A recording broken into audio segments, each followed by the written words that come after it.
உங்களுடைய தங்கம், வெள்ளி, வைர நகைகளை உடனே செல் பண்ணுமா? நம்பிக்கையான நிறுவனம் Max Gold. Call 04445454545. Max Gold, cash for gold. வணக்கம் my dear zonemates, welcome to Shafi zone. நான் உங்க ஷஃபி அண்ட் இன்னைக்கு நம்ம பார்க்க போறது ஜென்சி டிஎம்கே கொடுமைகள். மீண்டும் மீண்டும் சொல்வோம், நாங்கள் கொத்தடிமைகள் தான். இது கொத்தடிமை கூட்டம் தான். We are proud கொத்தூஸ். We are proud கொத்தூஸ். திமுக கார எதிர்கட்சியா இருக்கும் போதுதான் ஸ்டைலா கெத்தா திமிரா இருப்பான். எனக்கு எதிரிங்க வெளியே இல்லடா, கூடவே இருக்கீங்க. இப்ப சொல்றீங்களா? பெருமையா சொல்றீங்களா? நம்மள யாரு? 200 ரூபாய் ஊப்பிதா பாருப்பா, உடம்பெல்லாம் புல்லரிச்சு போச்சு. அப்புறம் அண்ணனோட நேத்து பரப்புரையிலும் ஒண்ணும் இல்லைன்னு சொல்லலாம் தோணுது. எதுக்கு நம்மளுக்கு இந்த வம்பு? பார்த்தாலே அடிக்கணும் போல இருந்துச்சு. பார்த்தாலே எப்பறம் ஒருத்தனை பார்த்து அடிக்கணும் போல தோணும். வேணா பாரு தம்பி, யாரும் முறைக்கிற. கடந்த 5 வருஷமா தமிழ்நாட்டுக்கும் சரி, தமிழ்நாட்டு மக்களுக்கும் சரி ரொம்ப தரமான சிறப்பான ஆட்சியை தான் கொடுத்தாங்க டிஎம்கே. இருந்தும் பாருங்க, மக்கள்லாம் வந்து டிஎம்கேக்கு ஓட்டு போடாம டிவிகேக்கு ஓட்டு போட்டு அவங்கள ஜெயிக்க வச்சுட்டாங்க. அதனால இந்த தேர்தல்லாம் முடிஞ்சதுக்கு அப்புறமா டிஎம்கேல இருக்கிற 50 பேரும் கூடி பேசி 2 காரணத்தை கண்டுபிடிச்சிருக்காங்க. அது என்னன்னு சொல்லி யோசிச்சிங்கன்னா, ஒன்று அவங்க ஏன் ஜெயிச்சாங்க, இன்னொன்று நம்ம எப்படி தோத்தோம். இந்த 2க்கும் மொத்தமாக 2 காரணம் தான் இருந்திருக்காங்க. அது என்னன்னு கேட்டிங்கன்னா, ஒன்று ஜென்சி கிட்ஸா, இன்னொன்று இன்ஸ்டா ரீல்ஸா. இந்த இன்ஸ்டாகிராம்லேயே வாழக்கூடிய இன்ஸ்டா வாசிகளுக்கெல்லாம் கண்டிப்பாக தெரிஞ்சிருக்கும். இந்த இன்ஸ்டாகிராமையே இப்போ யார் டேக் ஓவர் பண்ணி கைக்குள்ளே போட்டு வச்சிருக்கான்னு சொல்லி பார்த்தீங்கன்னா, நம்ம டிஎம்கே உடைய ஜென்சி கிட்ஸ் தான். எந்த பக்கம் ஸ்க்ரோல் பண்ணாலும் சரி, ஓடி வருகிறான் உதய சூரியன் அப்படின்னு சொல்லிட்டு மொத்த ஜென்சி கிட்ஸும் ரீல்ஸா பண்ணி போட்டுக்கிட்டு இருக்காங்க. ஓடி வருகிறான் உதய சூரியன், எங்க கதை அகரம் முதல தொட்டு தாடி கிளவன் பிளட். இதுக்கெல்லாம் யார் காரணம் தெரியுமா? ஏதோ பேருக்கு சோஷியல் மீடியால இருக்கும், அக்கௌண்ட் வச்சிருக்கிறோம் அப்படின்னு இல்லாம நீங்களே கண்டென்ட்டை உருவாக்குங்க. ஓடி வருகிறான் உதய சூரியன், எங்க வண்ண கருப்பு சிவப்பு. ஸோ இந்த மாதிரி இந்த ஜென்ரேஷன்ல இருக்கக்கூடிய ஜென்சி கிட்ஸ் எல்லாம் வச்சு ரீல்ஸா போட விட்டு ஒரு பக்கம் இன்ஸ்டாகிராம டேக் ஓவர் பண்ணிட்டாங்க, இன்னொரு பக்கம் ஜென்சி கிட்ஸ் எல்லாம் நேர்ல வர வச்சு கவர் பண்ணலாம் அப்படிங்கிறதுக்காக டிஎம்கே ஜென்சி அப்படிங்கிற மாதிரி ஒரு மீட்டிங் ஒன்று அரேஞ்ச் பண்ணாங்க. வழக்கமா மீட்டிங் போட்டு பேசினாங்கன்னா அவங்க பேசுவாங்க, நம்ம கலாய்ப்போம். ஆனா இந்த வாட்டி நாங்களே கலாய்ச்சிக்கிட்டா நீ எப்படி கலாய்ப்பன்னு சவால் விட்டு பேசிருக்காங்க. ஆமா, ஒரு பருவ போராட்டத்தை சந்திக்க போறோம். அந்த பருவ போரை எதிர்கொள்றதுக்கு 5 யானை பலம், 6 குதிரை பலம், 7 தக்காளி பழம், 8 சப்போட்டா பழம், 9 கொய்யா பழம். நான் உங்களுக்காக தான் பேசிட்டு இருக்கேன். சோ அப்படிப்பட்ட டிஎம்கே உடைய ஜென்சி கிட்ஸ் அடி தொண்டையில இருந்து பேசக்கூடிய அந்த உணர்வுபூர்வமான பேச்சை தான் இப்ப நம்ம கேட்க போறோம். கேட்டுறலாமா? அந்த கதையோட ஆழமான கருத்தை உள்வாங்கி இங்க எல்லாரும் பயனடையுமாறு ஆண்மையுடன் கேட்டுக்கொள்கிறேன். இன்றைக்கு நாளுக்கு ஒரு குற்றம் நடைபெறுகிறது. காதலி திருமணத்துக்கு ஒத்துக்க மாட்டேன்றா, வீட்டுல பெட்ரோல் குண்டு போடுறான். 10 வயது சிறுமிய ஒருத்தன் சாக்லேட் கொடுத்து கூட்டிட்டு போய் கெடுக்கிறான். அவனை எதிர்த்து களமாடினால் நமக்கு அவர்கள் வைக்கக்கூடிய பேர் என்ன? கொத்தடிமை. We are proud கொத்தூஸ். We are proud கொத்தூஸ். உங்களை எதிர்த்து கேள்வி கேட்டால் கொத்தடிமைகள் என்றால் மீண்டும் மீண்டும் சொல்வோம், நாங்கள் கொத்தடிமைகள் தான். இது கொத்தடிமை கூட்டம் தான். கூட்டம் போட்டு நாங்க கொத்தடிமை தான் அப்படிங்கறத அவங்களே வாக்குமூலம் கொடுத்து ஒத்துக்கிறாங்க. இதுல வேற எதிர்த்து கேள்வி கேட்டால் நாங்க கொத்தடிமையா அப்படின்ற ஒரு கேள்வி வேற. எதிர்த்து கேள்வி கேட்கிறவன கொத்தடிமைன்னு சொல்லல. அதாவது இப்படிப்பட்ட சம்பவம் உங்க ஆட்சியில நடக்கவே இல்லையா? அப்படி நடக்கும்போது உன் வாய் என்ன வாடகைக்கா விட்டுருந்த? அப்பயும் இந்த குரல் நீ கொடுத்திருந்தா நீ கொத்தடிமை கிடையாது அப்படிங்கறத தான் சொல்றாங்க. புரிஞ்சவங்க புரிஞ்சுக்கங்க, புரியாதவங்க புரிஞ்சவங்க கேட்டு தெரிஞ்சுக்கங்க. ஆனா இந்த மீட்டிங் உடைய உண்மையான அஜெண்டா என்னன்றதெல்லாம் நமக்கு தெரியல. ஆனா நிறைய விஷயத்துக்கு ஃபுல் ஸ்டாப் வச்சுட்டாங்க. என்னன்னு கேட்டீங்கன்னா, ஆமாடா நாங்கெல்லாம் கொத்தடிமை தான்டா, we are proud கொத்துஸ்டா, கொத்து புரோட்டடா நாங்க அப்படிங்கிற மாதிரி அவங்களே ஒத்துக்கிட்டதுக்கு அப்புறம் இவங்களை எப்படி நம்ம இதுக்கப்புறம் கொத்தடிமைன்னு கூப்பிடுறது? உங்களை எதிர்த்து கேள்வி கேட்டால் கொத்தடிமைகள் என்றால் மீண்டும் மீண்டும் சொல்வோம், we are proud கொத்தூஸ். இனிமே கேஸ்ல அந்த பாயிண்ட் வச்சுக்கிட்டு அவங்களால ஆர்கியூ பண்ண முடியாது. வந்திருக்கக்கூடிய மாற்று கட்சியை சார்ந்த துரந்தர் அவர்களுக்கு, அது பேர் என்ன, அம்சாலியா, அம்சா அலி தோழர்களுக்கு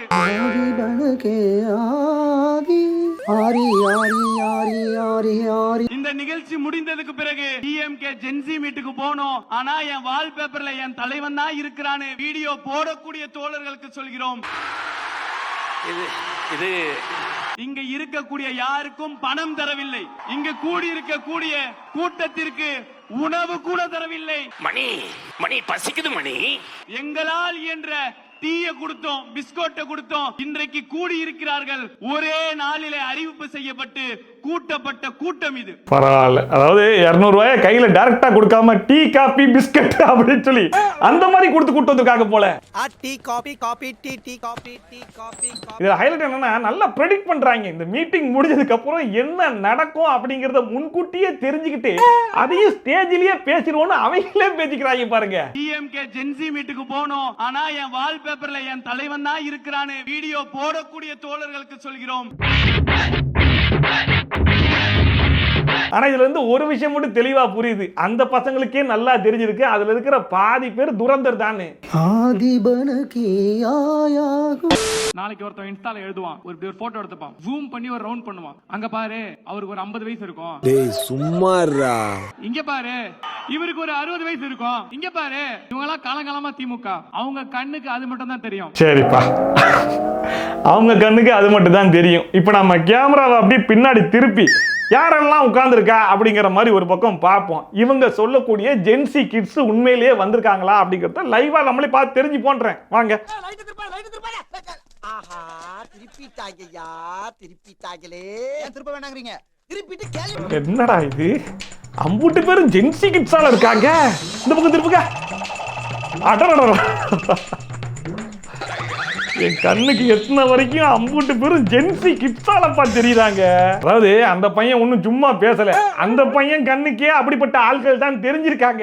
அததான் அந்த பையன் பேசிட்டு இதை இன்ஸ்டாகிராம்ல எடுத்து போட்டுருவாங்கன்னு சொல்லி அவங்களே பேசிக்கிட்டாங்க. ஜூம் பண்ணி ஒரு ரவுண்ட் பண்ணுவான். அங்க பாரு அவருக்கு ஒரு 50 வயசு இருக்கும். எனக்கு தெரிஞ்சு இந்த தேர்தலுக்கு அப்புறமா இன்ஸ்டாகிராம்லயே கடந்து கடந்து ரொம்ப நொந்து நூடுல்ஸ் ஆயிட்டாங்க போல இருக்கு. டிவிக்கே பசங்க என்ன பேசுவாங்க, எப்படி எல்லாம் அடிப்பாங்க அப்படிங்கிற வரைக்கும் மொத்தத்தையும் தெரிஞ்சுக்கிட்டு எல்லாத்தையும் ஸ்டேஜ்லயே கொட்டிடுவோன்னு வந்து கொட்டிட்டு கிடக்குறாங்க. என் கண்ணுக்கு என்ன தெரியுமா தெரியுது? அங்க ஒரு வயசு குழந்தை இருக்குது, பக்கத்துல ஒரு 5 வயசு குழந்தை இருக்குது, அவங்க அம்மா இருக்காங்க, அந்த குழந்தையோட பாட்டி உட்கார்ந்திருக்காங்க பின்னாடி. மீதி நான் சொல்லிடுறேன். அவங்க பெரியம்மா இருக்காங்க, அவங்க பெரியப்பா இருக்காரு, அவங்க மாமா இருக்காங்க, அவங்க மாமனார் இருக்காங்க, மாமி, மகன், மகள், சித்தப்பன். எதுக்கு மீட்டிங் போட்டுக்கிட்டு மறந்து உறவுகள் எல்லாம் பேசிட்டு இருக்கீங்க? அவங்க அம்மா இருக்காங்க, அந்த குழந்தையோட பாட்டி உட்கார்ந்திருக்காங்க பின்னாடி. நான் ரொம்ப முன்னாடி போயிட்டேனா? முன்னாடி போல வேற படக்காதையே போயிட்டேன். ஆமா, இது குடும்ப கட்சி தான். குடும்பமா வந்து உதயசூரியனுக்கு ஓட்டு போடுற திமுக குடும்ப கட்சி தான். இப்ப புரியுதா உங்களை ஏன் கொத்தடிமைன்னு சொல்றாங்கன்றது? இப்ப புரியுதா?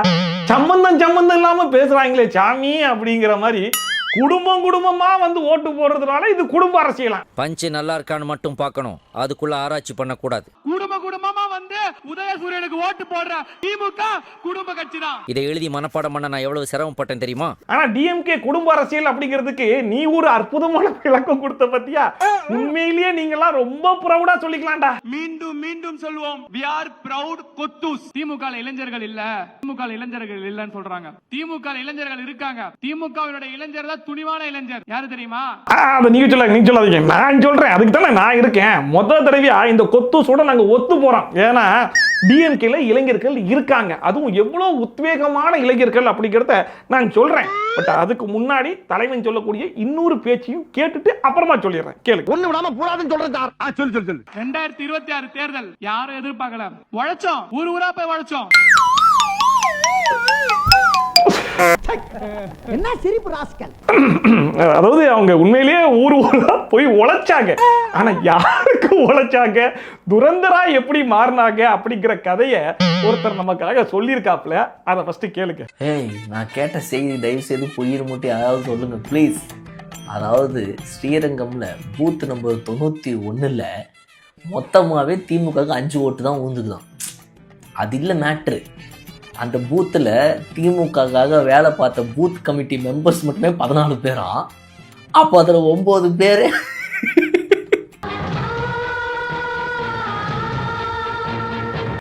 அதில் 9 பேர் வந்து உள்ள வேலை பார்த்து ஓட்டு சேகரித்து ஆட்களை கூட்டிட்டு வர வேண்டியவங்களே ஓட்டு போடலையாம். அண்ணா எல்லாம் ஆளுங்க கூட்டு வந்துடுறேண்ணே, எல்லாம் ஓட்டு போட்டுருவாங்க, எல்லா ஓட்டும் உங்களுக்கு தான் இந்த பூத்தில் அப்படின்னு சொல்லிட்டு அவனுங்களே போயிட்டு ஓட்டை மாற்றி குத்திருக்காங்க. ஐயோ ஐயோ, இதனாலதான் சொல்றேன் டிஎம்கேல இளைஞர்கள் இருக்காங்க, கண்டிப்பா இருக்காங்க. ஆனா டிஎம்கேல இருக்கிற இளைஞர்கள் யாரும் டிஎம்கேக்காக வேலை பார்க்கல, எதிர்கட்சிக்கு தான் வேலை பார்த்திருக்காங்க. ஆக்சுவலா இவர் சொல்றது உண்மையா பொய்யா அப்படிங்கிறத நானும் கிராஸ் வெரிஃபிகேஷன்லாம் பண்ணி பார்த்தேன். வேணும்னா நீங்களே கூட செக் பண்ணி பாருங்க. ஸ்ரீரங்கம்ல பூத் நம்பர் 91 டிஎம்கே வாங்கின ஓட்டு எத்தனை அப்படிங்கிறத நீங்க போய் சாட் ஜிபிடியில் கேட்டா கூட அதுவே சொல்லிடும். மொத்தம் 14 பேர்ல 5 பேர் தான் ஓட்டு போட்டிருக்காங்க. மீதி 9 இளைஞர்கள் என்னப்பா பண்ணாங்க, என்ன பண்ணாங்க அப்படிங்கறத நீங்க இந்த ஸ்டேஜ்ல சொல்லிட்டு போயிருக்கணுமா இல்லையா? வந்து இப்ப நான் என்ன உங்கள்கிட்ட சொல்றது, தேவையில்லாத ஐடியாலாம் கொடுத்துட்டு நம்மளை இறக்கி விட்டு வெடிக்க பாக்குறானே. துணிவான இளைஞன், இந்தியாவின் இரும்பு இளைஞன், எங்கள் அண்ணன், என் உயிரிலும் மேலான அண்ணன், அண்ணன் உதயநிதி ஸ்டாலின் சொன்னாரா? என்னமா கொந்தளிக்கிறாங்க? ஜென்சி கிட்ஸ்னா சாதாரணமா கிடையாது போல இருக்கு. நல்லா பில்டப் கொடுத்து பேசிடுறா. எங்கள் அண்ணன், என் உயிரிலும் மேலான அண்ணன், அண்ணன் உதயநிதி ஸ்டாலின் சொன்னாரா? பயங்கரமா பேசுறாங்களே. இன்னொன்னு கேளுங்க. கூட கம்பெனில வேலை செய்யறவன் அவன் இந்த தலைவர் வராரு, நடிகர் வராரு, அவருக்கு ஓட்டு போடணும்னு பேசும்போது என்ற நடிகருக்கு என்னடா தெரியும், இங்க ஒரு தலைவர் மக்களுக்காக களத்துல நின்றுகிட்டு இருக்கிறாரு. கரெக்ட். அதாவது ஒரு தலைவர் இருக்கும்போது ஒரு நடிகனுக்கு என்னடா தெரியும், நடிகனுக்கு ஏன்டா ஓட்டு போட்டீங்கன்னு சொல்லிட்டு நல்லா கேட்கிறாப்புல. நியாயமான கேள்வி. ஆனா இந்த கேள்வியை மொத தடவையா நடிகனா இருந்து உதயநிதி ஸ்டாலின் வந்து நின்றார்ல, அப்ப ஏன் கேட்கல? அப்படி கேட்டிருந்தீங்கன்னா யாராச்சும் உங்களை கொத்தடிமன்னு சொல்வாங்களாடா?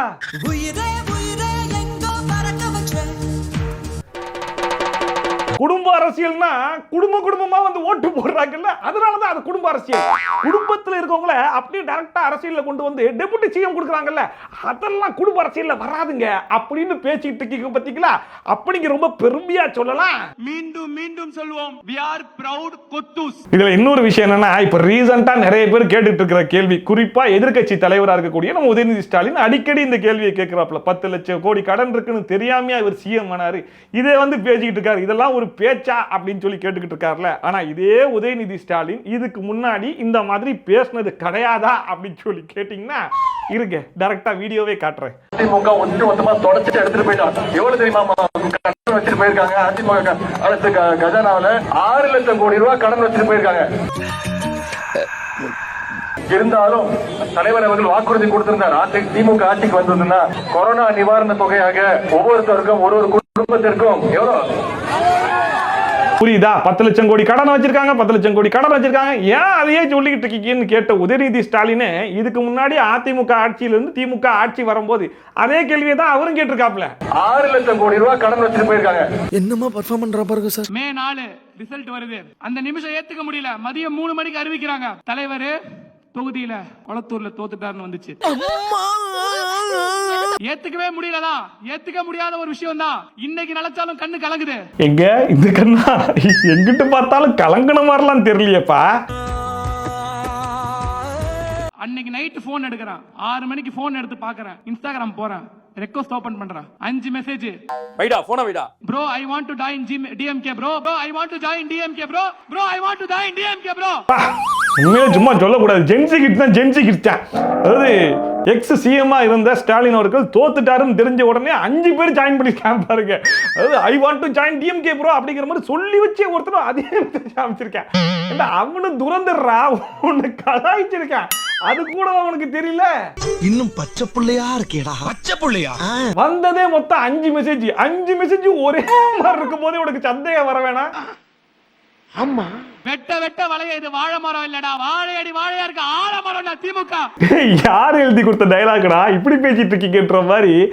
ஆலமரம் இருக்க வேண்டிய இடத்துல வாழைமரம் வந்துருச்சு, வாழைமரம் இருக்க வேண்டிய இடத்துல ஆலமரம் வந்துருச்சு. கால பல்லு வளர்க்கலாத வார்த்தை ஸ்லிப் ஆயிடுச்சு. ஆனா சும்மா சொல்லக்கூடாதுங்க. டிஎம்கே ஏன் தோத்துச்சு அப்படிங்கறத அவங்க கண்டுபிடிச்சாங்களே இல்லையோ, இவங்க பேசினதெல்லாம் வச்சு இப்ப நம்ம கண்டுபிடிச்சிட்டோம். வேற யாரு? நான் தான். மீண்டும் வந்திருக்கா, யாரும் சோர்ந்து போகல. திமுக காரன் எதிர்கட்சியா இருக்கும் போதுதான் தைலா கெத்தா திமுறா இருப்பான் உண்மையான திமுக காரன். புரிஞ்சு போச்சு. நாங்க வந்து இதுக்கப்புறம் ஆளுங்கட்சியா ஆகிறதுக்கெல்லாம் முயற்சி பண்ண மாட்டோம், நாங்க எதிர்கட்சியாவே இருந்துக்கிறோம். அப்படி இருக்கும் போது நாங்க ஸ்டைலா கெத்தா மாசா இருப்போம் அப்படிங்கிற மாதிரி இதுக்கப்புறம் ஆட்சியை பிடிக்கிறதுக்கான வாய்ப்பு இல்லைன்னு தெரிஞ்சுக்கிட்டு பேசுறாரு போலயே. திமுக காரன் எதிர்கட்சியா இருக்கும் போதுதான் ஸ்டைலா கெத்தா திமிரா இருப்பான். எனக்கு எதிரிங்க வெளியே இல்லடா, கூடவே இருக்கீங்க. உடன்பிறப்புகளே வணக்கம். உடன்பிறப்புகளே உங்களைத்தான் எனக்கு கொடுத்த தலைப்பாதான். இதை சொன்ன உடனே ஊப்பியா நமக்குள்ளே ஒரு குற்ற உணர்ச்சி வரும். அது என்னடா ஊப்பி? நிறைய பேர் வந்து இது ஜிபே ஊப்பி அந்த மாதிரி நினைச்சிட்டு இருக்காங்க. ஊப்பினா உடன்பிறப்பு. ஓ பாருங்களேன், ஊப்பினா உடன்பிறப்பா.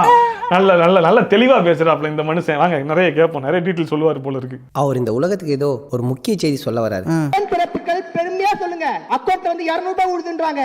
200 ரூபாய் உழுதா நமக்கு 10 காசு ஊருகா மட்டைக்கு வெளி பண்ண மாட்டேங்கிறா சார். என்ன முன்னாடி எல்லாம் ஜாலியா பேசினாப்ல, 200 ரூபாய் விழுதுன்னு சொல்றாங்க. ஆனா எங்க விழுது? 1000 ரூபாய் கொடுப்பேன்னு சொன்னாங்க, எங்க வந்துச்சு அப்படிங்கிற மாதிரி. அவன் கஷ்டம் அவனுக்கு. ஏண்டா 200 ரூபாய் ஊப்பின்னு சொல்லுங்கடா, ஆனா அக்கௌண்ட்ல போட்டுட்டு சொல்லுங்கடா, ஏண்டா போடாம சொல்றீங்க அப்படின்னு சொல்லி அந்த வருத்தத்தை வந்து ஸ்டேஜ் போட்டு கொட்டிட்டு இருக்காங்க. கரெக்டா கட்டுட்டா. உங்களுக்கு ஒரே ஒரு கதை சொல்றேன் நண்பர்களே. அப்ப நான் டீ சாப்பிட்டேன். ஒண்ணே ஒண்ணுதான். அப்படியா சொல்லுங்க. எமர்ஜென்சி காலகட்டத்துல கொள்கையா இல்ல ஆட்சியான்ற ஒரு கேள்வி வருது. குடும்ப நல நிதின்னு சொல்லிட்டு கலைஞர் ஒவ்வொருவர்கிட்ட இருந்தும் 200 ரூபாய் வசூலிச்சாரு.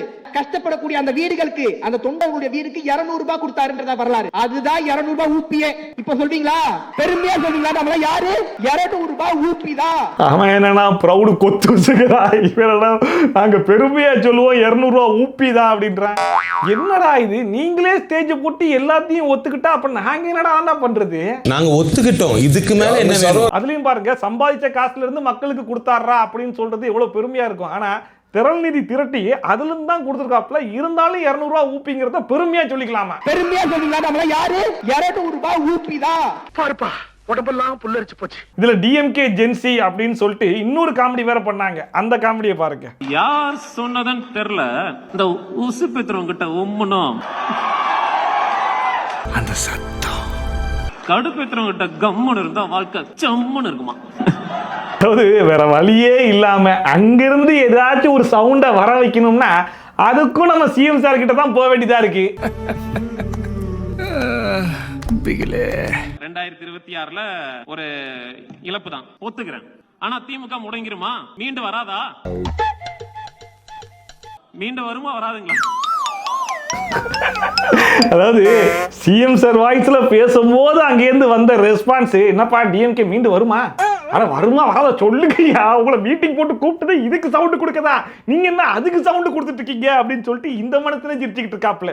எனக்கு தெரிஞ்சு இந்த மனுஷன் பேசுற மாடுலேஷனை பார்த்தா இந்த இவரே ஒரு துரந்தரா இருப்பார் போல. இவனுக்கு என்ன ரியாக்ஷன் பண்றானுன்னே தெரிய மாட்டேங்குது. திமுக தோத்து போனதுக்கு அப்புறம் தான் பதுங்கி இருக்கிற செல்ல குட்டிகள்லாம் வந்துட்டு வெளியில வருவாங்க. ஏய் காப்பாத்த நான் வருவேன்டா, யாரா சொன்னது திமுக அழிஞ்சு போகும்னு? அப்படி வந்த ஒவ்வொரு அரசு மரத்தை ஆலமரத்தோட வேர் தான் நீங்கள். அதாவது இப்ப எழுந்து புரண்டு கிளம்பி வந்த இந்த வேர்கள் அது தோக்கடிக்கிறதுக்கு முன்னாடியே கிளம்பி வந்து சப்போர்ட் பண்ணியிருந்தா அப்பவே ஜெயிச்சிருக்கலாம்ல. தோத்ததுக்கு அப்புறமா தான் ஐயோ நம்ம இங்க ஓட்டு போட்டா அவங்க தோத்துருவாங்களா, இந்த விஷயம் நமக்கு தெரியாம போச்சேப்பா. இப்பதானே தெரியுது உங்களுக்கு ஓட்டு போட்டாதான் நீங்க ஜெயிப்பீங்கன்னு. இப்ப வரோம் நாங்க சப்போர்ட் பண்றோம்னு கிளம்பி வந்துட்டாங்களா. Follow me. ஏய் என்னடா ஃபாலோ மீனா பின்னால போறீங்க? ஏன் பின்னால வாங்கடா? இந்த மனுஷன் பேசுறது எப்படி தெரியுமா இருக்குது?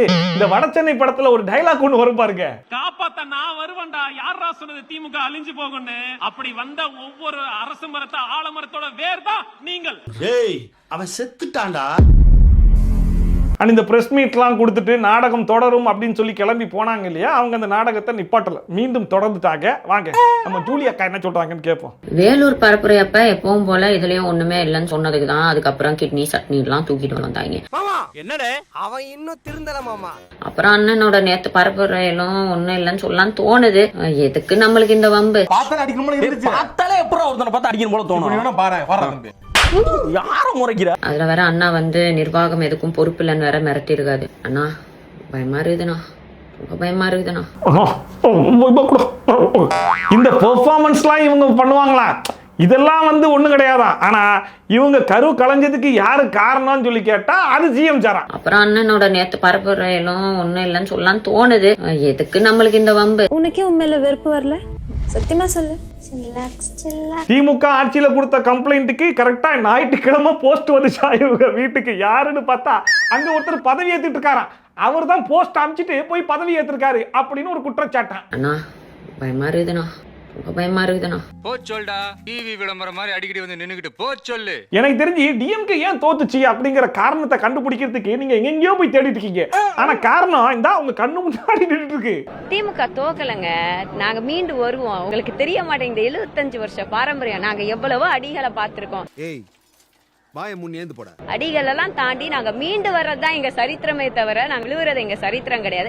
அதனால கூடிய சீக்கிரம் நாங்க மீண்டு வருவோம். திமுக கண்டிப்பா வெல்லும். திமுக மீண்டு வரலாம்னு முயற்சி பண்ணாலும் நீ எங்கம்மா வர விடுற? பேசி பேசி பின்னாடி தள்ளிடுறியே. நீ இருக்கிற வரைக்கும் திமுக ஜெயிக்குமான்னு சொல்லி கேட்டா வாய்ப்பு இல்ல ராஜா, வாய்ப்பு கிடையாது. எங்களுக்கு இருக்க பெரிய பலமே எங்களோட உடன்பிறப்புகள் தான். அவங்க எல்லாம் இன்னும் தீவிரமா இதுக்கப்புறம் இறங்கியிருக்காங்க. கைப்புள்ள இன்னும் ஏண்டா முடிச்சுக்கிட்டு இருக்க? தோத்து போனோடனே தோண்டு விழுவுறதெல்லாம் ரொம்ப சாதாரண ஒரு விஷயம். பட் திமுக அப்படி இல்லைங்க. நாங்க எவ்வளவு தோத்தாலும் நாங்க திரும்பி ஏஞ்சி நிப்போங்க. தெரிஞ்சு அந்த 91வது வார்டுல 14 பேர்ல 9 பேர் ஓட்டு போடும் போதே உங்க உடன்பிறப்புகள்லாம் எந்த அளவுக்கு தீவிரமா வேலை பார்த்திருக்காங்கன்றது தெரிஞ்சிச்சு. அடுத்த தேர்தலில் எவ்வளவு தீவிரமா வேலை பார்ப்பாங்கன்றதும் இப்பவே தெரிஞ்சு போச்சு. அரசாங்கம் கண்டிப்பா ஒரு சில இடங்கள்ல எங்களுக்கான தடைகளை போட்டுக்கிட்டு தான் இருக்கிறாங்க. இது ஒன்ன கத்து வச்சுக்கிட்டு பட் அதை எதிர்த்து நாங்க இன்னைக்கு பெருசா பண்ணிருக்கோமே. அதை விட அண்ணா டவர் பார்க்ல பண்ண வேண்டியது இன்னைக்கு இவ்வளவு பெரிய அரங்கத்துல இன்னும் சூப்பரா பண்ணிருக்கிறோமே. பாருங்களேன், அதாவது ஜூலி ஒரு ஸ்டெப் எடுத்து வைக்கலாம்னு பார்த்தா சிஎம் சார் தடைய போடுறாப்புல. ஜூலி வீட்டுல வலிக்கி விடுத்தா கூட அதுக்கு சிஎம் சார் தான் காரணம். எல்லாத்துக்கும் சிஎம் சார் தான். எனக்கு தெரிஞ்சு சிஎம் சார் இவங்க வீட்டுல ஒரு சிசிடிவி கேமரா வச்சு நோட்டீஸ் பண்ணிக்கிட்டே இருக்காரு போல இருக்கு. அந்த காமெடி எல்லாம் கிடையாது. ஆனா ஒரு பக்கம் ஜூலி என்னதான் எங்களுக்கு தடைய போடுறாங்க வடைய போடுறாங்கன்னு சொல்லி பேசியிருந்தாலும் இன்னொரு பக்கம் அந்த ஜென்சி டிஎம்கே மீட்டிங்லயே ஒருத்தர் பேசியிருக்காப்புல. அவர் என்ன பேசியிருக்காருன்னு கேளுங்க. கூட்டம் இங்க நடக்கிறதுக்கு தமிழ்நாடு காவல்துறைக்கு தான் நான் நன்றி சொல்லுறேன். ஒருபடி மேல போய் சொல்லணும்னா அந்த காவல்துறைக்கு அமைச்சராக இருக்கக்கூடிய மாண்புமிகு முதல்வருக்கு தான் நன்றி சொல்றேன். அடே இப்பயாச்சும் புரிஞ்சுக்க கூட. அந்த மீட்டிங்ல இருக்கிற பாதி பேர் துரந்தர்கள். எனக்கு தெரிஞ்சு அந்த மீட்டிங்லயே இவ்வளவு சத்தம் வந்தது இதுக்கு மட்டும்தான் நினைக்கிறேன். அந்த காவல்துறைக்கு அமைச்சராக இருக்கக்கூடிய மாண்புமிகு முதல்வருக்கு தான் நன்றி சொல்றேன். என்ன பிடிச்ச அவ்வளவு கோடி பேர் காட்ட வெளியில. இப்ப புரியுதா? அந்த மீட்டிங்ல பேசினவரே எங்களுக்கு ஒன்றும் பிரச்சனை கிடையாது, போலீஸ்க்கும் சிஎம் சாருக்கும் நன்றி சொல்றேன்னு சொல்லி நன்றியெல்லாம் சொல்லிக்கிட்டு இருக்காப்ல. ஆனா ஜூலியை பாருங்க, அதெல்லாம் கிடையாது, தடை தான் விதிக்கிறாங்க அப்படிங்கிற மாதிரி பேசிட்டு இருக்காங்க. இதுலயே நீங்க புரிஞ்சுக்கலாம் அந்த மனுஷன் டிஎம்கே எப்படியாச்சும் வளர்க்கலாம் ட்ரை பண்றாப்ல. ஜூலி எப்படி ஒழிக்கலாம்னு முயற்சி பண்ணிட்டு இருக்காங்க. இவன் வேண்டாம்னு எதுக்கு? இவன் நம்ம வீட்டுக்கு வேண்டவே வேண்டாம். கடைசியா ஒரு வீடியோ பார்க்க போறோம். அந்த வீடியோ பார்க்கறதுக்கு முன்னாடி ஒரு சின்ன டிஸ்க்ளைமர் மட்டும் சொல்லிடுறேன். இந்த வீடியோவை பிரெக்னன்ட் லேடிஸ், வயசானவங்க, இதயம் கொஞ்சம் வீக்கானவங்க எல்லாம் பார்க்காதீங்க, அவாய்ட் பண்ணுங்க. ஏன்னா நானே பார்க்கும்போது ஒரு மாதிரி மனசு உடைஞ்சு போயிட்டேன், நிலக்குழஞ்சு போயிட்டேன். ஏன்னா அவருடைய எமோஷன் அந்த அளவுக்கு இருந்துச்சு. அவர் கண் கலங்கும் போது என்னால் அதை பார்த்து சும்மா இருக்க முடியும். இந்த மாதிரி பேசி எமோஷனலா அடுத்த தேர்தலுக்கு ஓட்டு கலெக்ட் பண்ணிட்டாப்ல. எனக்கு தெரிஞ்சு இவருடைய வீடியோ பார்க்குறவங்க சத்தியமா டிஎம்கே தான் ஓட்டு போடுவாங்க. அந்த அளவுக்கு ஒரு பெர்ஃபார்மன்ஸ். மலையே சாச்சிட்டீங்க. எல்லாம் சினிமா மோகம் வெற்றியோ தோல்வியோ நாங்கள் மக்களுக்கு கூட தான் இருப்போம். என்ன எவ்வளவு புளிஞ்சாலும் வர மாட்டுது. அதாவது தலைவர் தோத்துட்டாரு, அதுக்கு கண்கலங்கி வீடியோ போடுங்க அப்படிங்கிற மாதிரி சொல்லியிருப்பாங்க போல இருக்கு. அவரும் கண்ணில் இருந்து புளிஞ்சு பார்க்க ஒன்றும் வரல. ஆனால் நல்லா இருந்துச்சு. இதை பார்க்கும்போது உண்மையிலேயே நானே ரொம்ப எமோஷனல் ஆகி 3 நாள் மோஷன் போகாமல் அழுதுனா பார்த்துக்கோங்களேன்.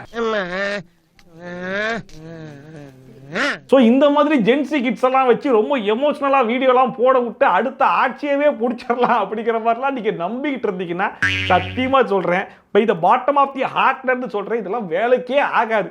இந்த மாதிரி பண்ணாம இருந்தா வேணா ஏதோ ஒரு ஓரத்துல ஒரு வாய்ப்பு இருக்கலாம். ஆனா இப்படி பண்ணீங்கன்னா இருக்கிறது நீங்களே குழி தோண்டி புதைக்கிற மாதிரி தான் இருக்கு. ஓடி வருகிறான் உதய சூரியன். அவங்க அதை பண்றாங்க, இன்ஸ்டா ரீல்ஸ் போடுறாங்க, ஜென்சி கிட்ஸை கைக்குள்ள போட்டு வச்சுக்கிட்டாங்க, குழந்தைகளை உசுப்பேத்தி விட்டுட்டாங்க அப்படின்னு சொல்லிட்டு எதெல்லாம் நீங்க வந்து எதிர்க்கட்சி மேல குற்றச்சாட்டா எடுத்து வச்சீங்களோ, இப்ப வேணாம் நம்ம அதையே பண்ணி பார்ப்போம் அப்படிங்கிற மாதிரி களத்துல இறக்கிட்டீங்கன்னா அப்ப நீங்க சொன்னதுக்கு என்ன அர்த்தம் இருக்கு? எந்த பயனும் இல்ல. இந்த மாதிரி வேலைகள்லாம் கொஞ்சம் மூட்டை கட்டி ஓரமா வச்சுட்டு உருப்படியா 4 விஷயம் பண்ணீங்கன்னா நல்லா இருக்கும்னு நினைக்கிறேன். ஓகே, அவ்வளவுதான் இன்னைக்கு வீடியோ. இன்னைக்கு இந்த வீடியோ பார்த்து கொஞ்சமா என்ஜாய் பண்ணிருப்பீங்க நம்புறேன். ஒருவேளை நீங்க என்ஜாய் பண்ணீங்க அதை மறக்காம கமெண்ட் செக்ஷன்ல சொல்லுங்க. அண்ட் இதே மாதிரி ட்ரோல்ஸ் அண்ட் ரிவ்யூஸ்லாம் கண்டிப்பா பார்க்கணும்னா மறக்காம சப்ஸ்கிரைப் பண்ணிட்டு பக்கத்துல இருக்கக்கூடிய பெல் ஐகானை டான் தட்டி விட்டீங்கன்னா நான் போற வீடியோட நோட்டிஃபிகேஷன்லாம் டான் டைம்க்கு வந்து சேரும். சோ வீடியோ சூப்பரான வீடியோட சூப்பரான ரிவ்யூவோட சூப்பரான ட்ரோலோட வந்து சந்திங்க. அது bye from Shafi. Tata bye bye and take care.